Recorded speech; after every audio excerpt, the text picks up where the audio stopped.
남편의 장례식장 입구에서 나는 또 다른 부고장을 발견했다. 내 손에 쥔 것과 똑같은 형식, 똑같은 사진. 하지만 유족란에 적힌 이름이 달랐다. 김순자. 내 이름은 박영희인데 심장이 쿵 내려앉았다. 50년을 함께 산 남편 옆에 다른 여자가 있었다니. 손이 부들부들 떨렸다. 아니, 이게 무슨 일이람. 주변 조문객들이 수군거리는 소리가 들렸다. 할머니, 얼굴 왜 저래? 어디 아프신가? 아프다. 미칠 것 같다. 영희야, 진정해. 뭔가 오해일 거야. 속으로 수없이 되뇌었지만 손에 쥔 부고장은 너무나 선명했다. 상주 김순자, 배우자. 나는 비틀거리며 장례식장 밖으로 나왔다. 찬바람이 뺨을 때렸다. 2월의 추위가 뼛속까지 파고들었다. 근처 벤치에 주저앉아 부고장을 다시 펼쳤다. 남편 사진 속 그는 평소처럼 온화하게 웃고 있었다. 당신, 나한테 뭘 숨긴 거요? 눈물이 주르르 흘러내렸다. 결혼 50주년을 2달 앞두고 세상을 떠난 남편. 금혼식 준비하느라 얼마나 설렜는지 모른다.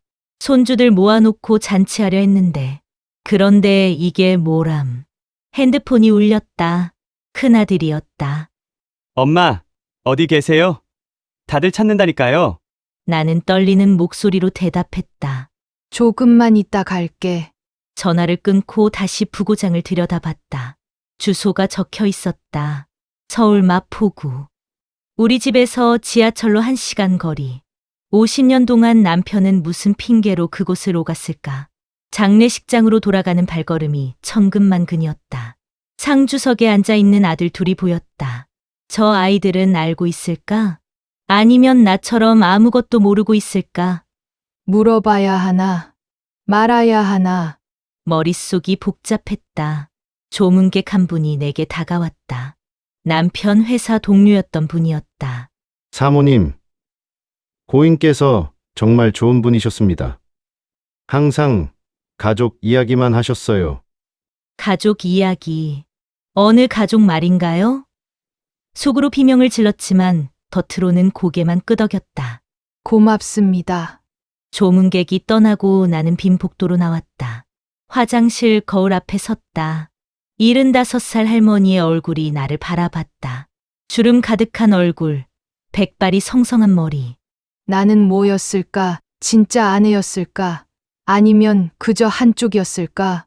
거울 속 내가 울고 있었다. 핸드폰을 꺼내 부고장에 적힌 주소를 검색했다. 낡은 빌라가 나왔다. 스트리트뷰로 확인하니 3층짜리 건물이었다. 남편은 거기서 또 다른 인생을 살았던 걸까? 손이 저절로 움직여 택시 앱을 열었다. 가봐야 한다. 확인해야 한다. 하지만 용기가 나지 않았다. 만약 정말로 다른 가족이 있다면? 내 인생 50년이 거짓이었다면? 주저앉고 싶었다. 그때 큰아들이 복도로 들어왔다. 엄마, 괜찮으세요? 얼굴이 안 좋으신데. 나는 애써 웃으며 말했다. 괜찮아, 그냥 좀 피곤해서. 아들은 내 어깨를 토닥였다. 힘내세요. 아버지가 하늘에서 지켜보고 계실 거예요. 하늘에서? 당신이 지켜봐야 할 건 지상에 남긴 이 난장판 아닌가요? 장례식이 끝난 건 3일 뒤였다. 아들들은 각자 집으로 돌아갔고 나는 덩그러니 혼자 남았다. 50년을 함께 살던 집이 갑자기 낯설게 느껴졌다. 거실 벽에 걸린 가족 사진들이 눈에 들어왔다. 결혼식 사진, 아이들 돌잔치 사진, 여행 사진들. 전부 거짓일까? 아니야, 이건 진짜였어. 우리의 추억은 진짜였다고. 스스로를 다독였지만 확신이 서지 않았다. 나는 남편 옷장을 열었다. 정갈하게 걸린 양복들, 넥타이들. 안쪽 서랍을 하나씩 열어봤다. 손수건, 벨트, 양말. 평범한 물건들 뿐이었다. 그런데 맨 아래 서랍, 잠겨 있었다. 열쇠는 어디 있을까? 나는 집 안을 뒤지기 시작했다. 책상 서랍, 침대 밑, 화장대 구석구석. 1시간을 뒤진 끝에 남편 양복 주머니에서 작은 열쇠를 발견했다. 손이 떨렸다. 열쇠를 서랍에 꽂았다. 찰칵. 서랍이 열렸다. 안에는 낡은 수첩 하나와 사진 몇 장이 있었다. 사진을 집어들었다. 숨이 막혔다.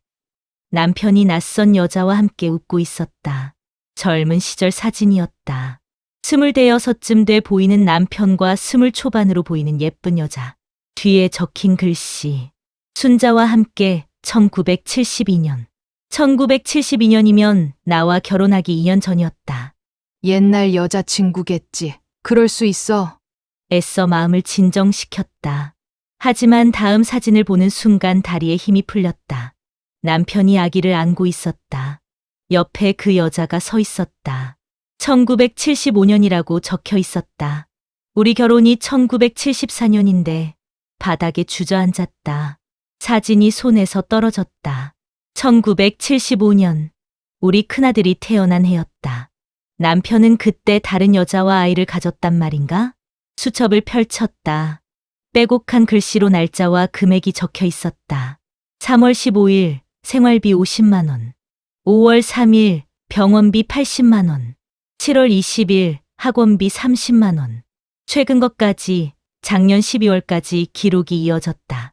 매달 적게는 50만 원에서 많게는 200만 원까지.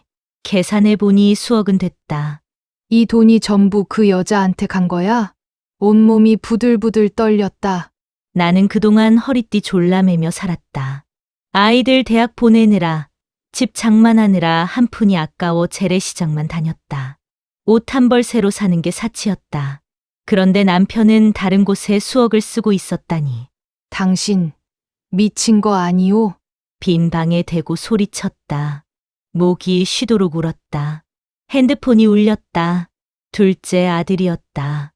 엄마, 저녁 드셨어요? 나는 눈물을 닦으며 대답했다. 응, 먹었다. 혼자 계시지 말고 우리 집으로 오세요. 괜찮아, 엄마는 여기가 편해.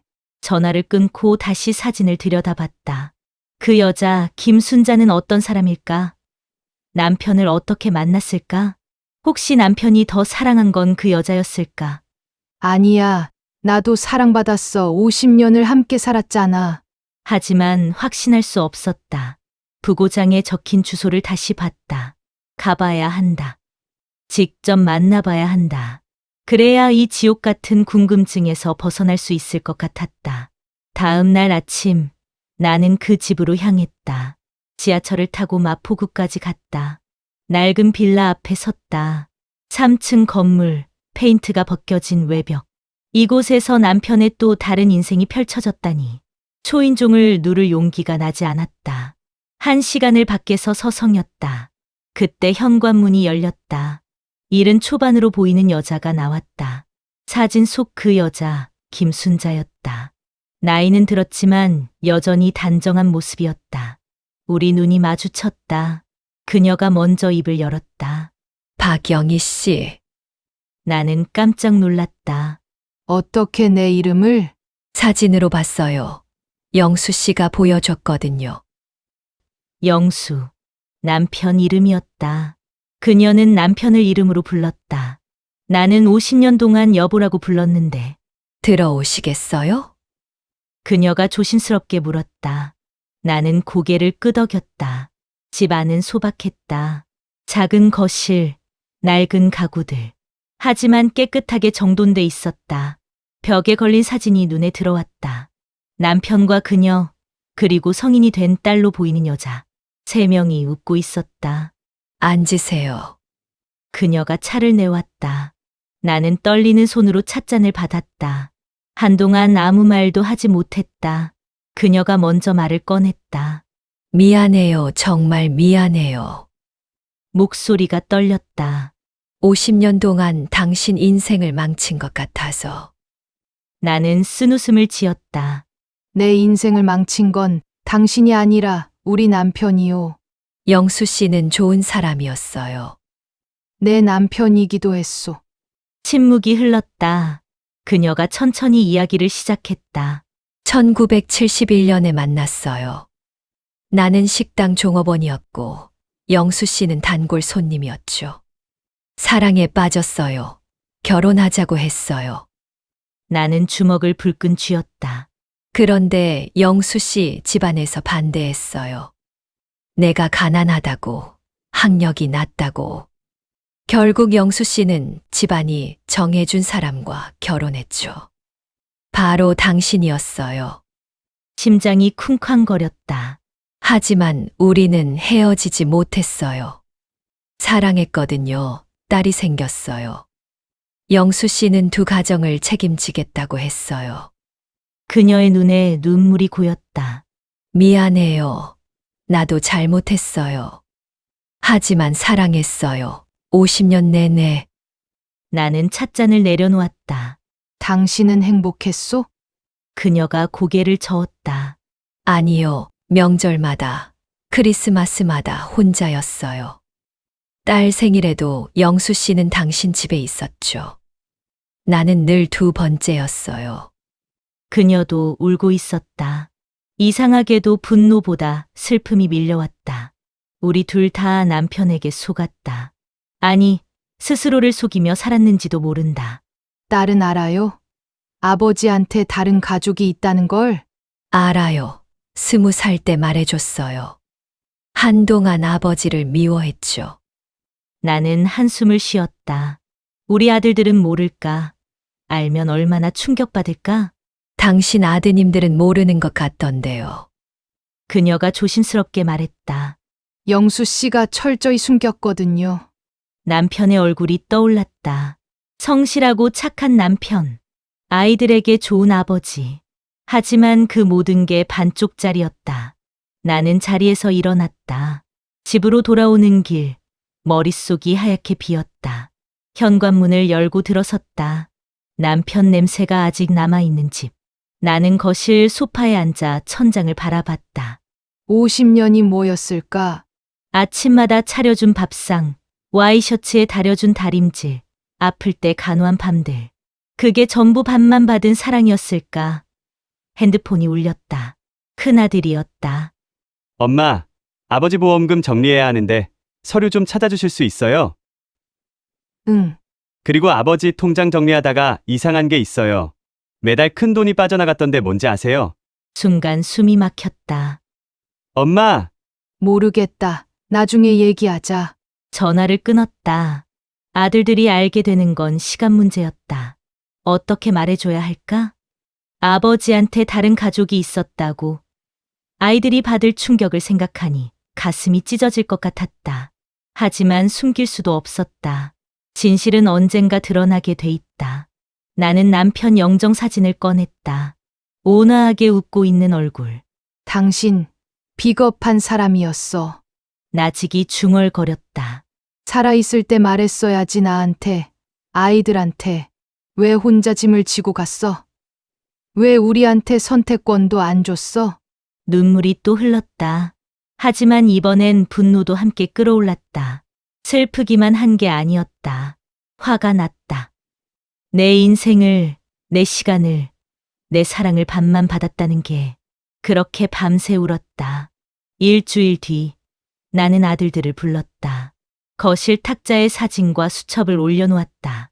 얘들아, 엄마가 할 말이 있어. 큰아들이 사진을 집어들었다. 표정이 굳었다.